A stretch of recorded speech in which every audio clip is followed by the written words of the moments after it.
Okay, so welcome everyone. Nice to have you here today. So welcome to everyone who's listening to this on SoundCloud as usual. Good to have you guys there too. So now today there is a question. Oh, there we go. Yeah. Okay, so this one is from James. Okay, so it's very fitting for the Christmas season. I have been practicing every day and enjoying it, but I have encountered in the last few days a strange difficulty. Jingle bells and Frosty the Snowman. All day long, including when I meditate and when I wake up at night, I hear these Christmas songs. It has happened every Christmas season for years. I used to become quite frustrated about it, and last year decided to embrace them. So I get less frustrated, but it still makes it more difficult to both enjoy the silences during meditation and fall back asleep at night. I also notice the vicious cycle. The more tired I am, the more I hear them, but the less I manage to sleep. Would you have any advice on how to handle this better?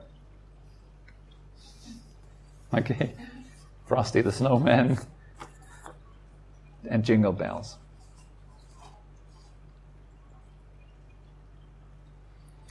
Okay, so I think the problem is when we are searching for silence within the absence of words, or within the absence of sound. Like, let's say you have annoying sounds around you. Then usually, if you are attached to silence, then you get annoyed at these annoying sounds around you because you would like those sounds not to be there. But they are there. For example, the neighbor is making noise or repairing a car or something like this, and these sounds are there. There's nothing we can do about them. So how to practice? How to find silence in that? There is silence underlying each and every experience, actually. It's a bit of a subtle thing, but if you're directing your attention within, and you will notice that there is a listener, right? There are songs in your head, or there are noisy neighbors outside, and all these things, all these conditions, they are appearing to a listener. There's obviously something there that receives these sounds or these thoughts. Those thoughts are coming for you, right? They're giving you trouble. You are there, and then the thoughts enter your being and create trouble.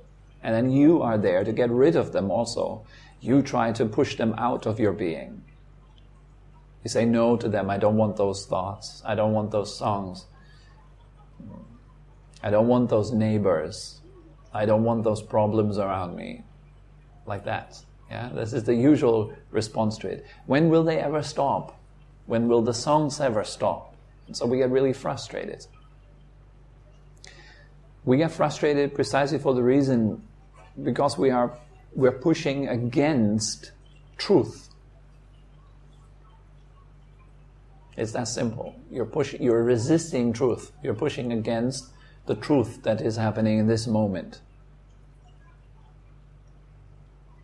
And pushing against it quickly leads to further steering up of thought, like, when will this ever stop? So you quickly go off, wandering off into the future. So it becomes even more unbearable because you're visualizing and imagining it never stopping. And while at the same time really wanting it to go away. That's a big conflict. How could you ever relax like this? Envisioning a future that is horrible, while at the same time fighting with the present moment to get to that future, but you're never getting there because you're always here. You're always just existing now. And as long as you're in conflict with this state of now, there is suffering, there's stress. Basically, suffering is a great tool. It helps you to know when you're not aligned with life, when you're not in harmony with the way things are. the way it is, aka truth. And then we fight, we battle it, we push against it. No, I don't want Frosty again. Frosty again. Damn it, I want to sleep. And you push. But how can you push a thought away? It doesn't work. There's nothing to push there, really. This is like an invitation for you to look deeply. If something doesn't go away, you want to look at it deeply until you understand it to such a degree that it dissolves. Because at the same time, while you're looking at something deeply, you are taking away its food, its nutrition. It's almost like you're starving it by looking at it. But you have to look properly. If you are looking with resistance, it won't go away, it will intensify. So this is another nice tool for you to notice, how are you looking? Does it get worse if you're looking at it?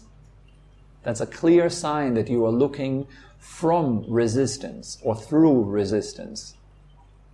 Does that make sense? You're still in this pushy attitude.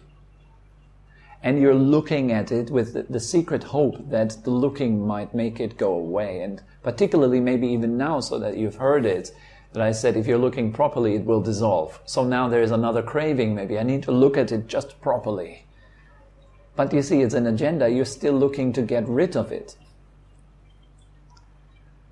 So in fact, in order for it to get out of your system or to dissolve, to lose the oxygen that it requires to breathe, you have to surrender. You have to give up. And sometimes these kind of things, these annoying kind of little things, are great opportunities for you to surrender to life, to give up, to stop controlling, to stop living the life, and rather, actually, you can say in a way, becoming one with life, rather than pushing against it. Because that these thoughts, these songs in your mind, they're a manifestation of life. They are life. They're not separate from it. They're appearing in this very moment. They're not only life, they are truth. They're both synonymous. And when I'm talking about life, I'm not talking about the life story in your head. I'm talking about what begins when the story ends. That moment when you directly see beyond words. And you have no escape. There's no future, no past. What's left? Life.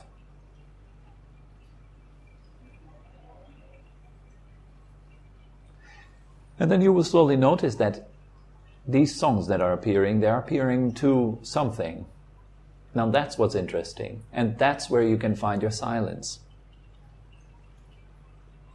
So we're looking for silence outside of ourselves. We will never find it, particularly not in Thailand. Very difficult to find silence. You have to go very deeply into the jungle to find some silence. And even there, people come up with their speakers and stuff. Very difficult to have silence here. People like noise, making a lot of noise. Silence can be quite scary also.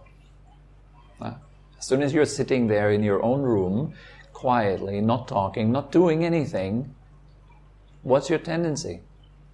Well, most people want to sleep, probably. It's unbearable to just stay in that room doing nothing. So that's why we make a lot of noise. Not having to face ourselves, not having to look at ourselves, really.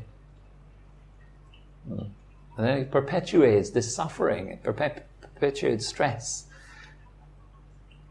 And if we realize that, we can stop and look where you actually can find silence. And this is within the looking itself. And that's something that we don't quite expect, right? You think that silence must be when the neighbors stop, or silence must be when a certain experience fades. But rather than searching for the perfect condition within your mind or outside of your being somewhere, you can find peace and rest only within that to which everything appears.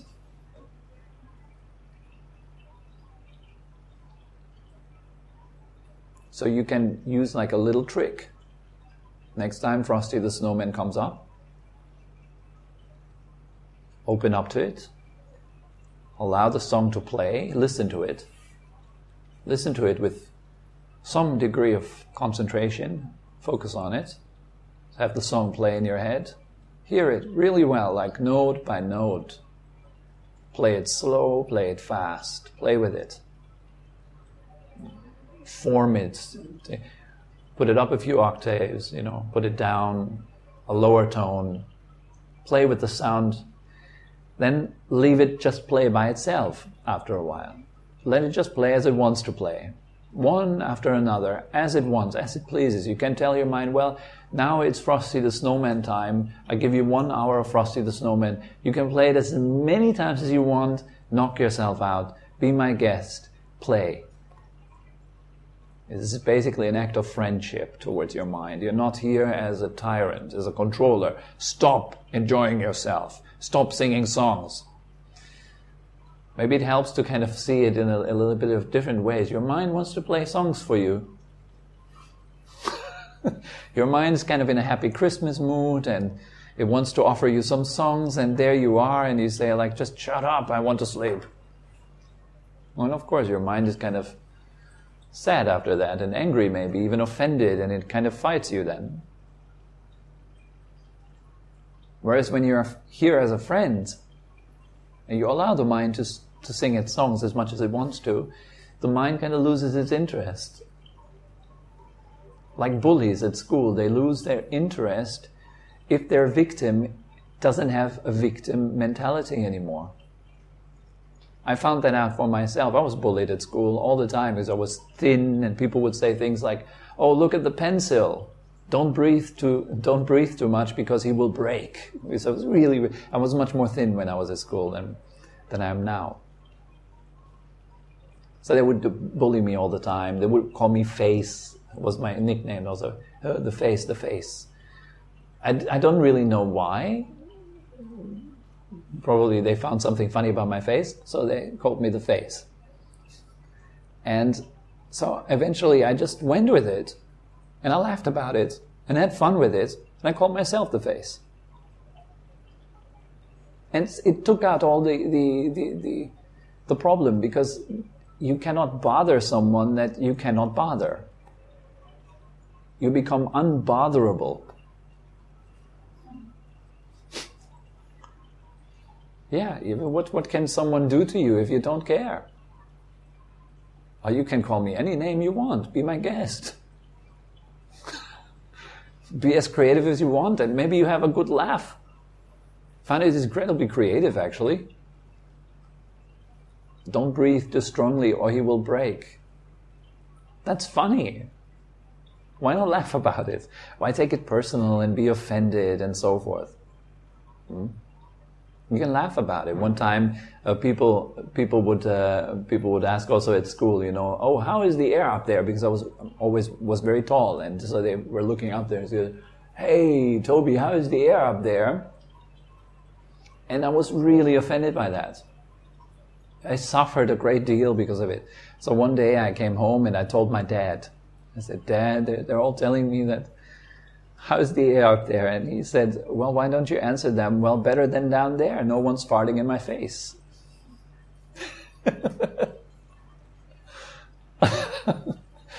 You be creative with it. You find some ideas. You have fun with people. How can they annoy you then? Similarly with your mind. Your mind, maybe it wants to annoy you. It wants to bully you with Frosty the Snowman and Jingle Bells. And it has that agenda. How can it bully you if you're not bullyable? You tell you, go ahead, sing. I'm here to listen. I can listen all the time. And now it's important. You're not listening to get rid of it. You're listening to discover the listener. And that's meditation. To recognize the knowing quality behind all phenomena that appear. They appear to you, don't they? They appear to something that is conscious, that is aware. And that's what matters. It doesn't matter to make a perfect world. It's not possible to create a perfect world where everyone would be like me. That would be a great world. Like 8 billion Tobis. Then we would all be at peace, right? No, for sure not. That would be a crazy place.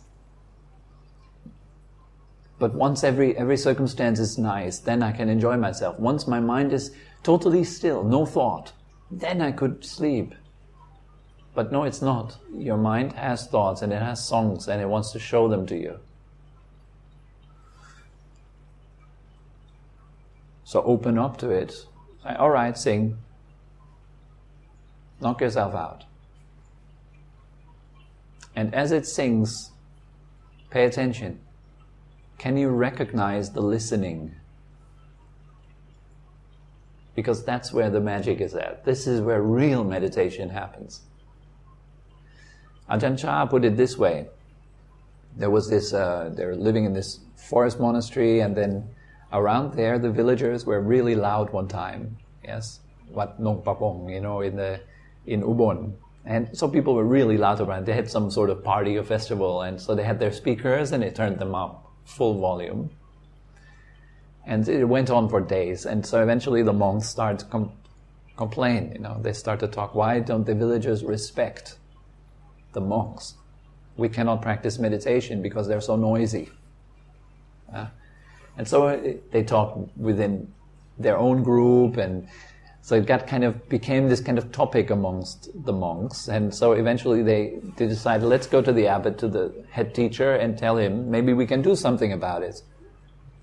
Right? They probably had the idea to go to the villagers and tell them, excuse me, do you know this is a monastery, and can you be a bit more respectful and quiet, please? So they went to the head teacher, to Ajahn Chah, and said, the sound is disturbing us. We can't meditate. And Ajahn Chah immediately responded, no, the sound is not disturbing you. You are disturbing the sound. And that's precisely what the mind does.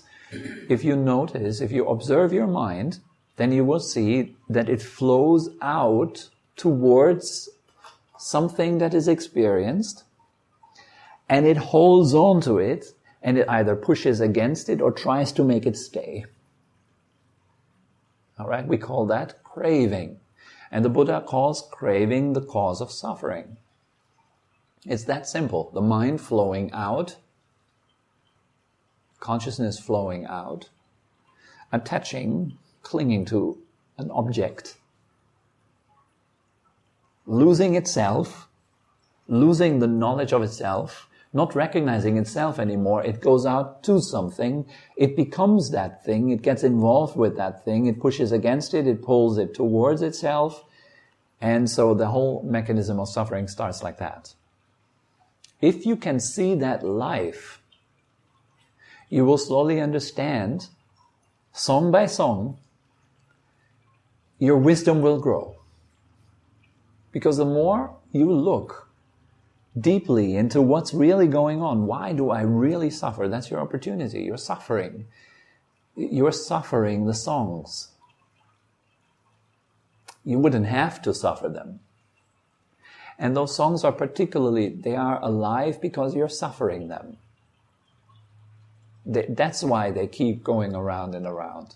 Because there is a sufferer of the songs. And it's that sufferer that makes them go around. You have these, on the fun fair, you have these merry-go-rounds. They go around because of their central point, the machine that makes them go around. These songs go around because of the central machine, the sufferer. That's why they are alive. You keep them alive through resistance. If you get identified with them, if you get lost, if you lose yourself, if you lose self-awareness, your attention goes this way instead of inwards. And every time your attention goes there, that's already the beginning of suffering. And that's pretty subtle. But in order to really understand this from experience, you want to look and see that there is a listener, a watcher, something that is aware. Right now you can do it. Right now you hear me talk. I'm like a voice in your head. I'm just talking, blah, blah, blah. And you are listening. But at this moment that you are listening, you are totally lost in what I say, aren't you? You don't know you're listening. You're following, you're kind of entranced by what I speak about. That's the same thing that goes on when you are listening to Frosty the Snowman in your head. You're entranced by it. And you're creating an artificial enemy out of that song that you need to battle out of your mind. So you can relax. And like this, you create suffering. And there's something inside of you that needs to suffer, and it will search suffering. I've studied a little bit today. I studied the so-called Sedona method. And they ask you 3 questions. If you have a feeling right now, a feeling that that bothers you, let's say a fear or some guilt or shame or sadness, the first thing is, can you allow it right now to be there? Just feel it. Then they ask you this question, the first question. Could you let go of it? And you're supposed to answer yes or no.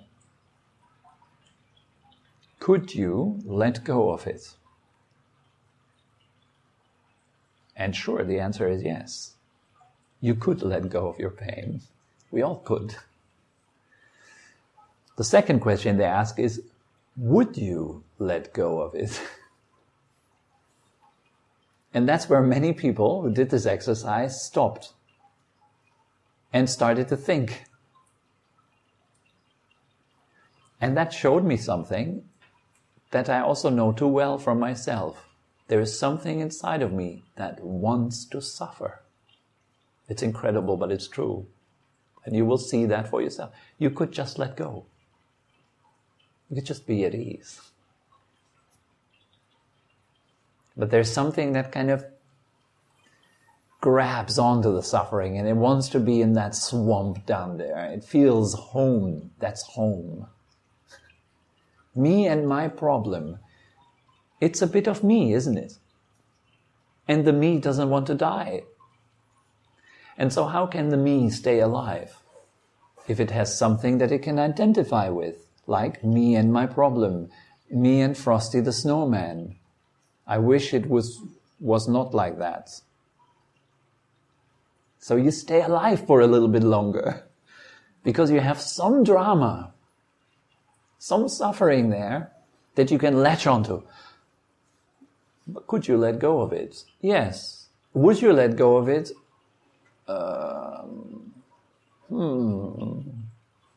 And then some people sometimes they say, yes, after a while.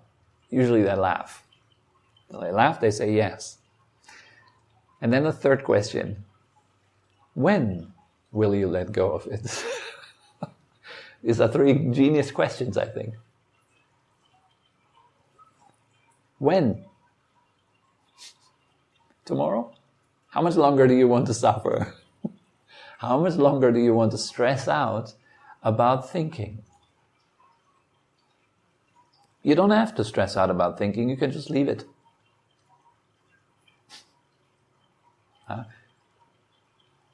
Like Sri Nisargadatta Maharaj, he said to one of his students, your experience is not suffering. You suffer, you're experiencing. That's exactly what we do. We are suffering our thoughts. We are suffering our feelings. We are suffering our energy and life force in our body. We are suffering our body's natural processes. We are suffering other people. We are suffering other nations. We are suffering our politics. We are suffering it all. We're not experiencing it.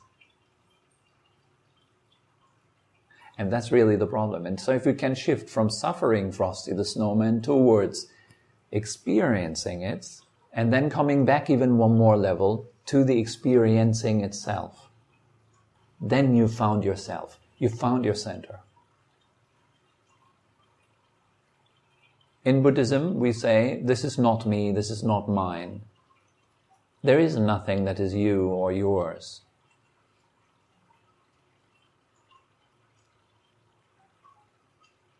But you can also say, in other words,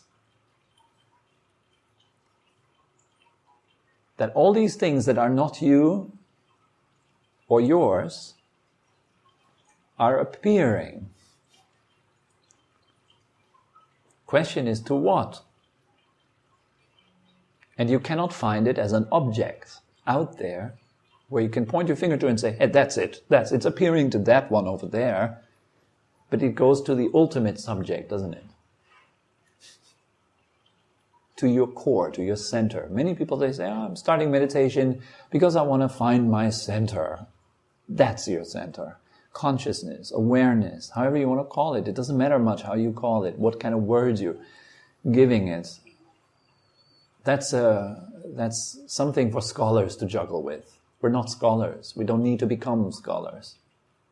We need to get out of suffering, get out of the misery, the problems that we create for ourselves.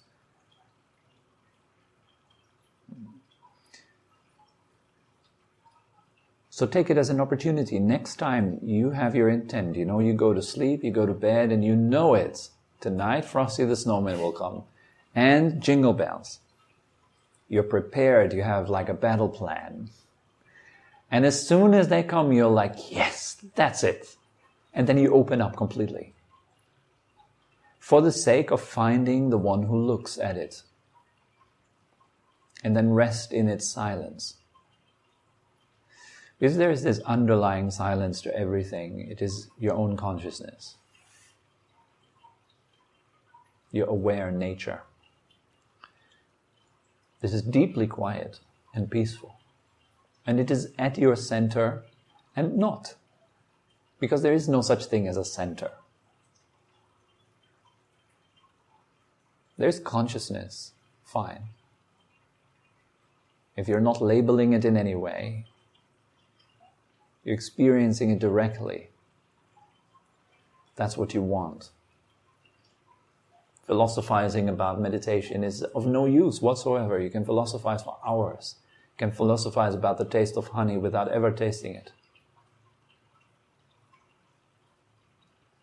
These sessions here, they are not to think about honey and to discuss honey and to see how many types of honey there are and how they are defined and where they come from and whatnot. This is for you directly, right now, right here in this moment, highly practical, to see yourself. As the Tibetans say it quite nicely, say, look at your own face. See your own face. That's what I'm pointing to. I'm not pointing to my words. Can you notice that there is listening right now? Recognize it. That's already the first step. Now rest in it. Stay as the listener. Notice that the listener, as I speak right now, word by word, that your listener is totally quiet and peaceful. Do you notice that? It's cool, huh? Can you rest into that? Can you just fall back into it, surrender to it? That's good practice. You can do it any time. Anywhere. Any annoyance becomes a welcome guest. Great, another thing to recognize myself. Another song in my mind, another noisy neighbor, another opportunity to wake up. All these things are there for you to wake up. They're loud and noisy. They're like a slap in your face to wake you up.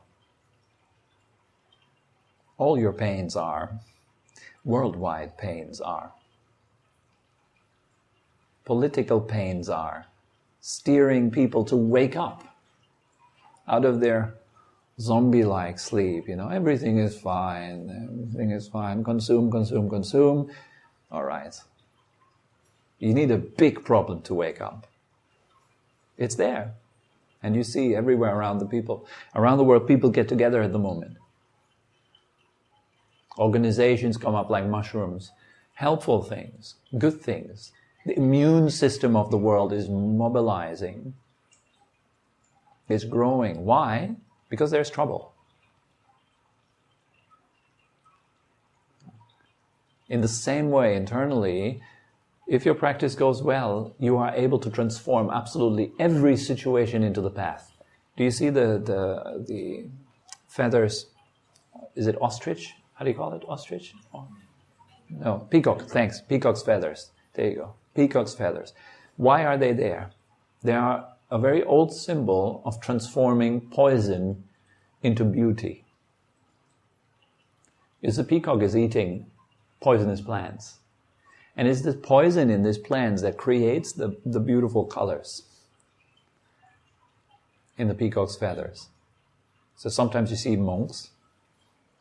I think up there, yeah, he has like a peacock feather fan also. Up there you can see. It's a symbol for complete purity because you're able to transform poison into the path. Whatever comes to you, it turns into something beautiful. Not because you are forcing it to become beautiful, but because it makes you shine with awareness. It opens up your eye. That's why it is precious. Whatever makes you annoyed is precious. All enemies are great friends. They're teachers on the path. Whether it's a song in your head or a noisy neighbor. Okay, so for today, that's all that comes to mind so far.